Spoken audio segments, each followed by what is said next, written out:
Look, I love life, but not everything in it. I love people, but not all of them. Hell, I love myself, but not everything about me. Nothing is all one way or another. And there is power in having a crystal clear view of reality. So, yes, I do want you to be situationally aware. I do want you to pay attention. Now, I gave you the example of being situationally aware when you come into a room. That's environmentally. Are you situationally aware about the people in your life? Do you know who in your life is not a fan? Do you know who in your life is your enemy? Do you know who in your life is trying to exploit you, stab you in the back, hurt you in some way? And trust me, when you know that, you can be prepared and you are a whole lot less apt to become a victim. Now, let me tell you the number one tool of muggers, for example, and I've interviewed a lot of muggers. You know what their number one tool is? Surprise. They tell me that they'll walk up to somebody on the street at night and the first thing they say is something like, "Hey, what time do you have?"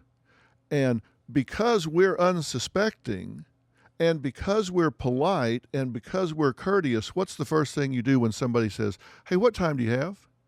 The first thing you do is you lift up your left wrist and you look down.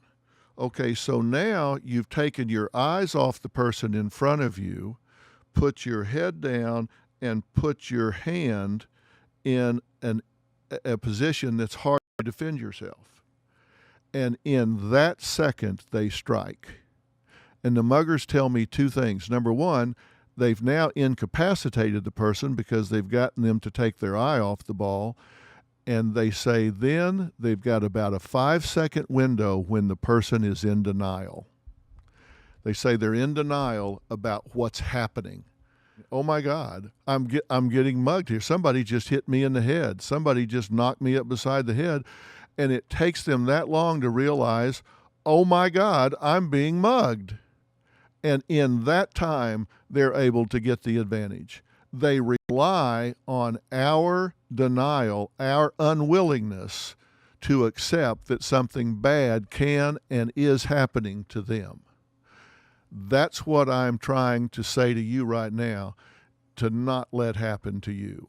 I'm talking about crystal clarity when you're viewing reality and situational awareness about the people around you and your environment. I want you to be street smart. Think about these people in your life.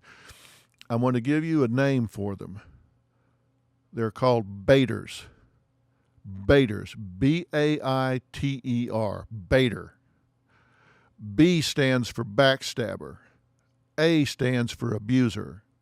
I stands for impostor. T stands for taker. E stands for exploiter. And R stands for reckless. B.A.T.E.R. That's a new word. That's a new term I want you to put in your vocabulary because I want you to find the B.A.T.E.Rs in your life. And let me tell you how I came up with this. The goal in psychology is to differentiate one pathology from another.